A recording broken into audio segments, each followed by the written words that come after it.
connection that impacts women at every stage of their life, the link between your gut and your hormones.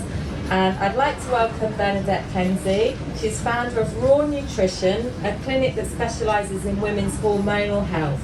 Bernadette supports women navigating menopause, perimenopause, PCOS and endometriosis, combining evidence-based nutrition with practical lifestyle strategies to restore energy, rebalance hormones and improve overall well-being. She's passionate about turning complex science into clear, actionable steps, and her work highlights how the gut and the microbiome influence hormone function, mood and inflammation.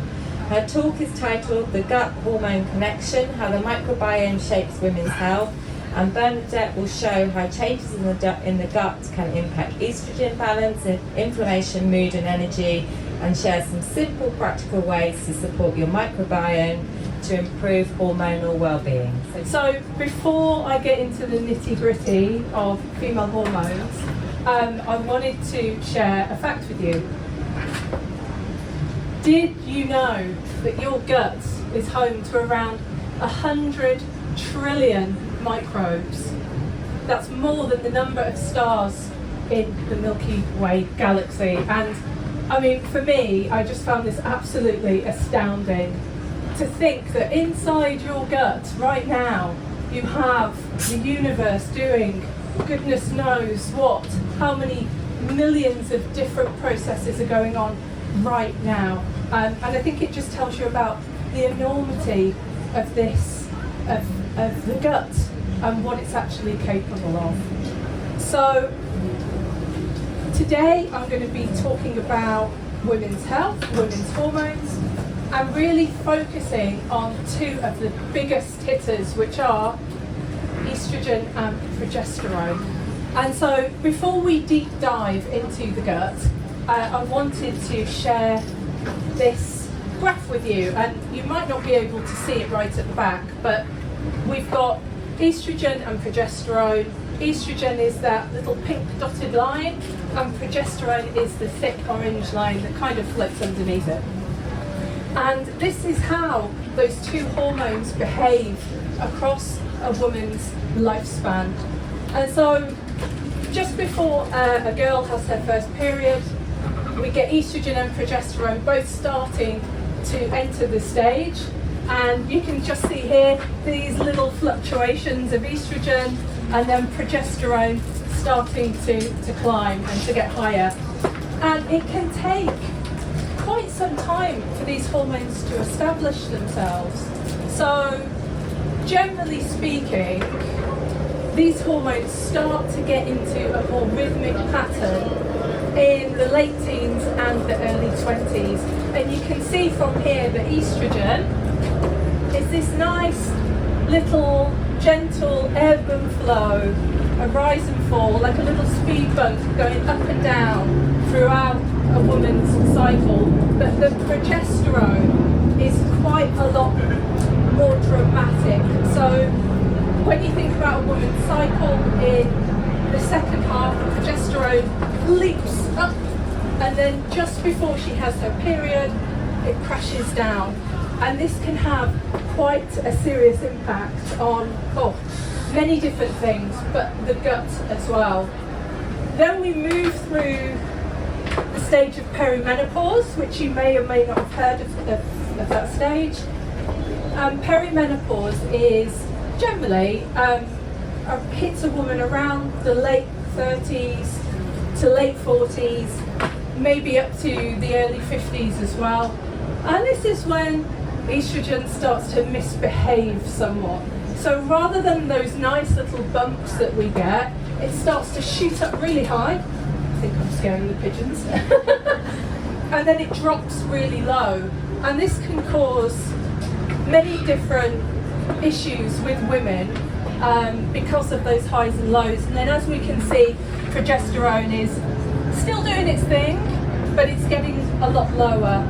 And this then, as we transition into menopause, so for most women between 45 to 55 years old, menopause is a year without a period, and Progesterone, interestingly, starts to resemble childhood levels, and estrogen is still doing its thing, but eventually when you walk through that door into postmenopause and become a menopause graduate, both estrogen and progesterone become very, very low and stable levels. And it's kind of important for me to go through this so that you understand how that interplays with the gut as well.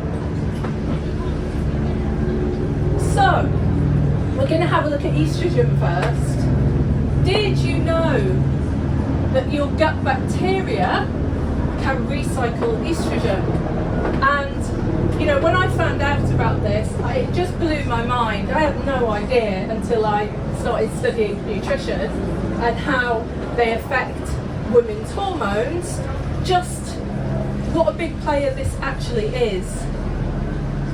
So there are a group of microbes called the estrobilome, and the estrobilome is made up of the good guys, just like your microbiome. So bifidobacterium, lactobacillus, and then it's got a few naughty species or microbes in there as well. And you need those little naughty microbes, but at a really low level. So you don't want them overpopulating, you just want a small amount. And they work together, they work with the gut microbiome, they work with the signals from the brain, signals from the liver, signals from the heart, so they aren't just isolated, but the estrobilome helps decide how much estrogen is excreted out in your poo and how much is reabsorbed into the system. And it's a really fine balance.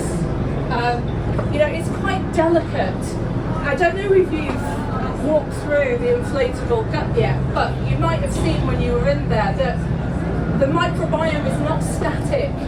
It moves, it changes daily, and the estrobilome is part of that as well. So, as I said, it's made up of different bacteria. It helps us to have the right amount of estrogen in our body, but it can be easily affected, easily disrupted.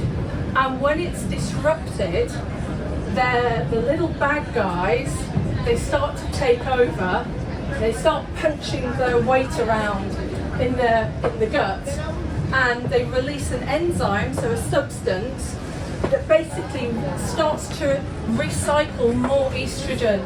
And you may or may not have heard of the term estrogen dominance, but in some women, that is when they have too much estrogen compared to the progesterone cycling around their body, and this can cause quite a few issues, and we don't want that to happen. And this can be a result of so many different things. So antibiotics, chronic stress, pollution, processed foods, not enough fibre, all of those different things can really impact the ecology and the estrobilome. And so what does this look like across a woman's lifespan? Well, a woman in her 20s to 30s, so she's cycling, hopefully, she's having regular cycles. This could actually lead to heavier, more painful periods. It could lead to bloating, tender boobs, and mood swings as well. And you might look at this and go, Bernadette, that's just what a period is. This is what women go through. But actually, no, women shouldn't be going through this every month. This is not normal for women to have it, where it's impacting the quality of their life. Periods are natural. They should be easy. But I can see from quite a lot of your faces that you're thinking, no, this is exactly what I went through. And so it could be that there is a bit of estrogen dominance. There's probably a lot of other things going on at the same time. And perimenopause, so that's that period of time in a woman's life where the estrogen's bouncing off the walls and doing all sorts of chaotic things. And so if you've got fluctuating estrogen and you've got an imbalanced gut and your estrogen is not doing what it's supposed to do, then that can up the symptoms. Things can get worse. So a lot of women who come through my clinic experience really debilitating symptoms. So the heavy periods have turned into flooding. And this flooding can just come out of thin air. And that is just horrendous. You know, women walking to the shops and this happens. It's such a nightmare. And it can also mean persistent migraines. And a lot of women don't think, oh, that could be because I've got too much estrogen in my body. That's probably the last thing that they're thinking. It can be sleep issues. It could be waking up at like 3 o'clock in the morning with the heartbeat going da-da-da-da-da-da, and you're thinking, what on earth is going on? I have no idea why I've got these symptoms. And then lovely PMS as well. And so the mood is changing even more. It's becoming more erratic. And a lot of women going through perimenopause really suffer with mental health. And one of the reasons could be this estrogen dominance. And also there can be quite significant changes to breast tissue as well. So when estrogen is too high in a woman's body, it can change the fibres in the breast tissue. Breasts should be soft. Sorry, that's a really weird thing to say, but they should be. And the estrogen can make those fibres quite dense, and it can also create cysts, which is not what you want. And some women can get up to 50 to 100 cysts in their breasts, which of course is terrifying and very, very stressful. So these are some of the things that can happen, and it's quite, I don't want to be all doom and gloom, but the reason why I'm highlighting this is because I don't think it's talked about enough in, you know, general life, in the medical system. I don't think that a lot of women are aware that this could be because their gut is not working properly. And so I'm just highlighting some of the things that could be going on. So, the final one is endometriosis. So this, as Catherine said, is something that I specialise in, and I have endometriosis myself. So endometriosis is an estrogen-driven and an estrogen-fuelled condition. And it's where the lining of the uterus starts to grow where it shouldn't grow on the outside of the uterus. And these adhesions, they start to build up, and they're very sticky, and they attach themselves to the bowel, to the bladder, to the pelvis, and they cause huge amounts of pain and inflammation. So of course, if you suffer from a condition like endometriosis, then what's the last thing that you want in your body? More estrogen. There is a little bit of chicken and egg with endometriosis as well, because some people believe that dysbiosis is what starts it. So it's sort of like, which one has happened first? We're not quite sure yet. So the estrogen in menopause. I know that you were thinking, oh, it'd be good to talk about this.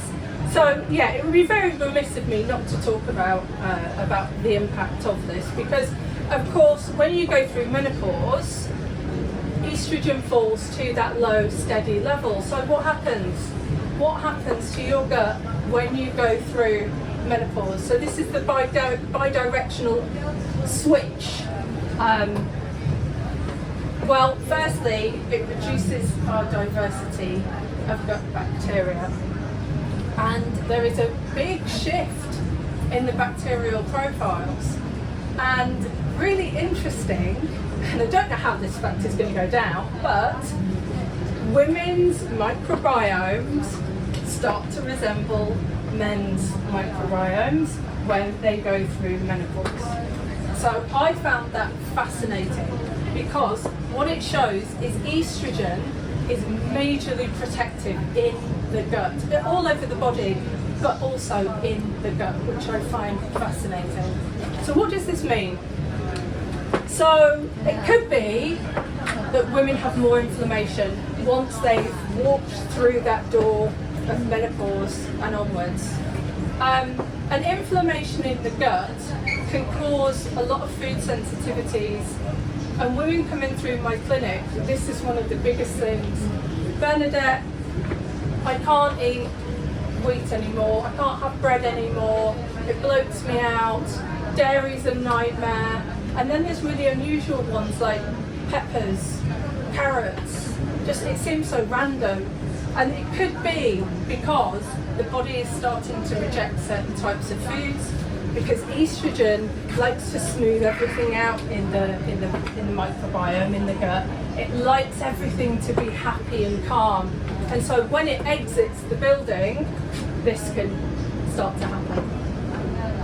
And if you've got inflammation in the gut, this can cause leaky gut. I don't know if you've heard of this expression before, maybe not. So your gut lining is amazing.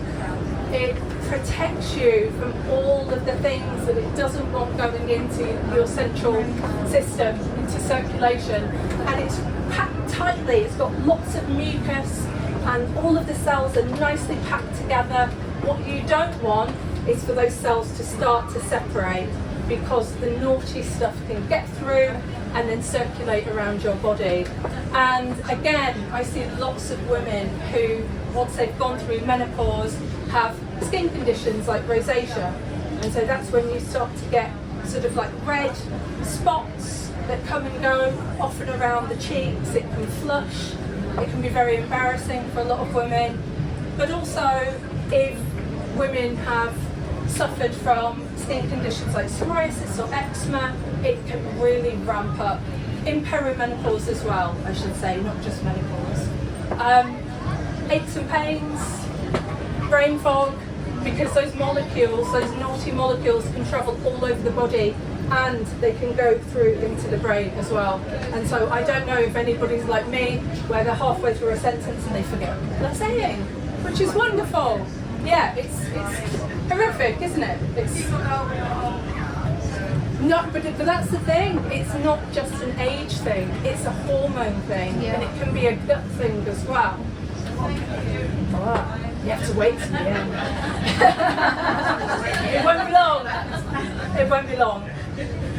And also, because of the bacterial profile changes, this can make women's blood pressure go higher, which, who knew that bacteria in the gut could actually do this kind of thing? And also, and I think you mentioned this as well when we were chatting, some women, because of the change of bacteria, are unable or have less ability to metabolize those healthy fats. So guess what happens? Cholesterol ends up going really high. Who knew that the gut could do all of this? It's amazing. Sorry, that's because of estrogen falling low, and it affects the bacteria. Yeah, we start to lose our diversity of bacteria. Now, it could be other things as well. So this is only part of the story. This is just a little bit of it, but this could be contributing towards that. But if it's estrogen, it's any age like PCOS that can cause menopause. It's not just menopause. Yeah, and that's why with PCOS, if you don't have estrogen ruling the roost in the gut and controlling everything, you can put on a lot of weight. A lot of women with PCOS have obesity as well, and so that's where that could potentially happen as well. Yeah, it's a really good point that you made. But like I said before, it's not all doom and gloom. I feel like all I've been doing is talking about the negative things. What's PCOS? Yeah, sure. So, Sorry. no, it's a great question. So PCOS is polycystic ovarian syndrome, and what happens is in your ovaries, when the follicles are growing to become a mature egg, the estrogen isn't being released properly, and it's the testosterone that's driving it.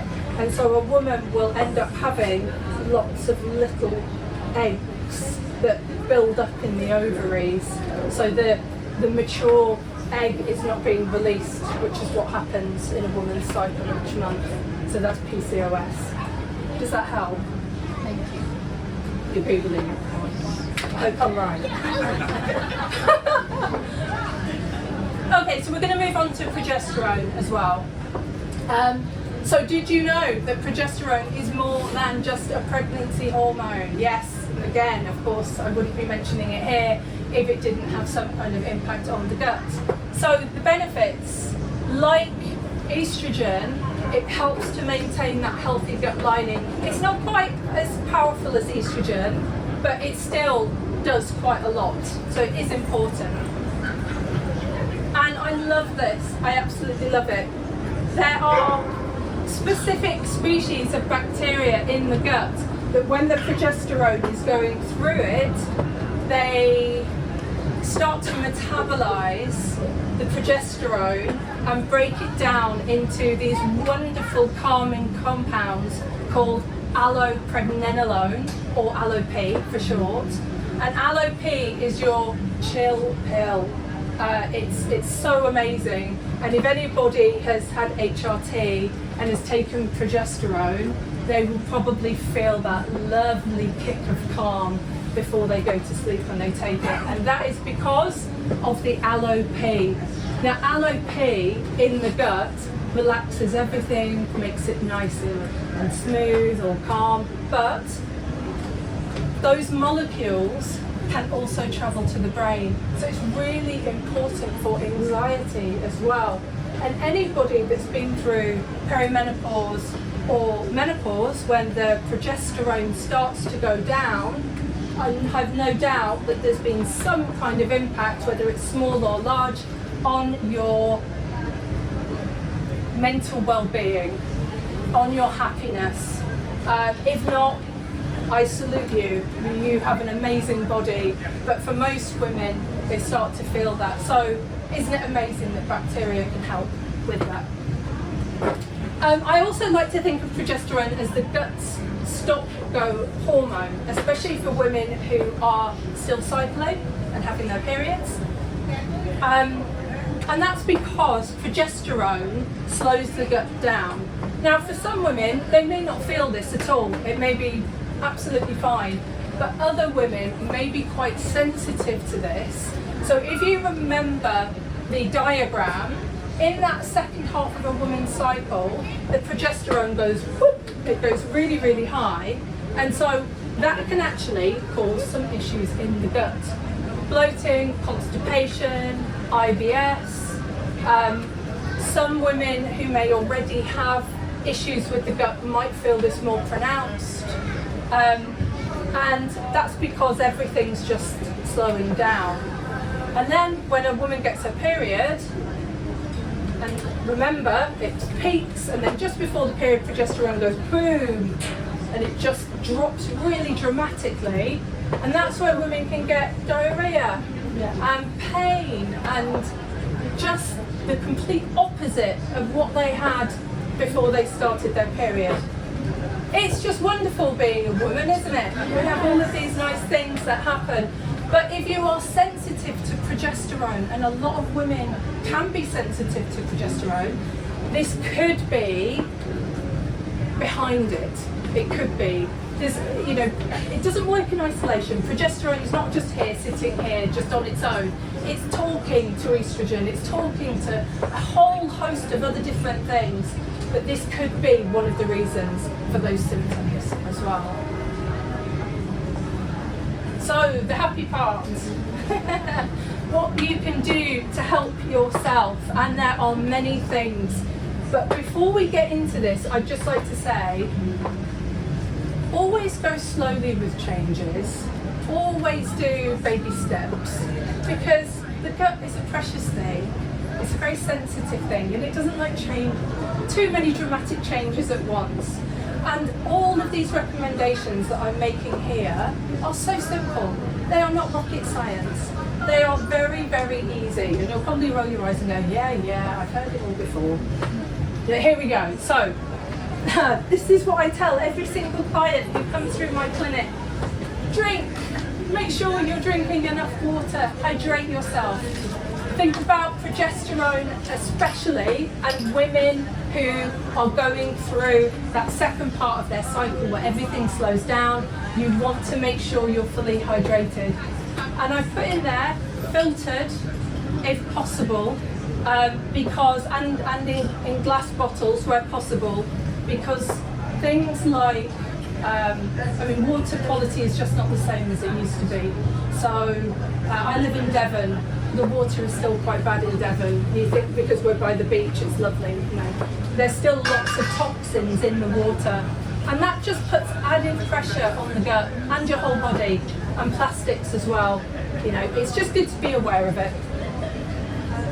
Feed those lovely microbes. Feed. Variety is the spice of life. It's very easy for us with our busy schedules to just eat the same things every day, but it doesn't need to be too difficult. Sprinkle some herbs, sprinkle some spice, have a little bit of cinnamon on your chai latte or your cappuccino. Have these little things that you can do. It doesn't have to be too difficult. Prebiotics and probiotics. Have you heard of these? Yeah. So prebiotics feed our microbes. They can munch on them and they love it. And prebiotics are things like leeks, bananas, pistachios. There are a whole host of different prebiotics. Probiotics are things like kefir, if you've heard of that, natural yogurts, tempeh, miso. Oh, the list is endless, and they have the live bacteria in them. So the lactobacillus, the bifidobacterium. Protein and cruciferous veg. So the liver and the gut work really closely together, and the liver, to detoxify hormones, needs protein and it needs veg, specifically cruciferous veg. So this would be, protein, chicken, fish, egg, tofu, tempeh if you're vegan or veggie, eggs, and then the cruciferous, broccoli, cabbage, rocket. Do we like those types of food? There's a few nods. So these are really, really good. They help your liver, they help your gut to get rid of those things that you don't want to hang on to. Or there might be a few boos in the audience now with alcohol. So I'm not saying take alcohol out of your life, of course not, but maybe reduce it, especially if you have some of these symptoms. It could be really helpful. And I'd say for women who are cycling in that second half, where everything's slowing down, that's a really good time to reduce or take out the alcohol. Yeah, your faces have all gone. It never goes down well, that one. And moving every day.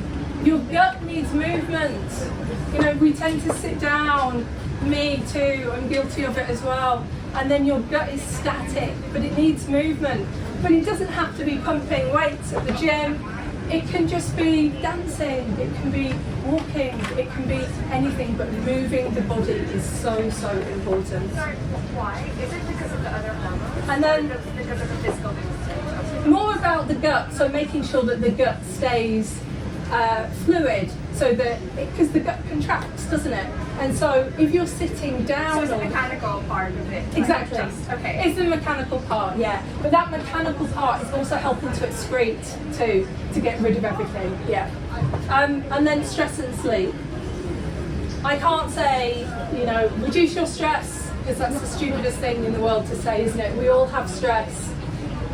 But women are hard on themselves. We are so hard on ourselves, and we have such busy lives. So all I'll say is just be kind to yourself, love yourself, don't be too hard, and that's it.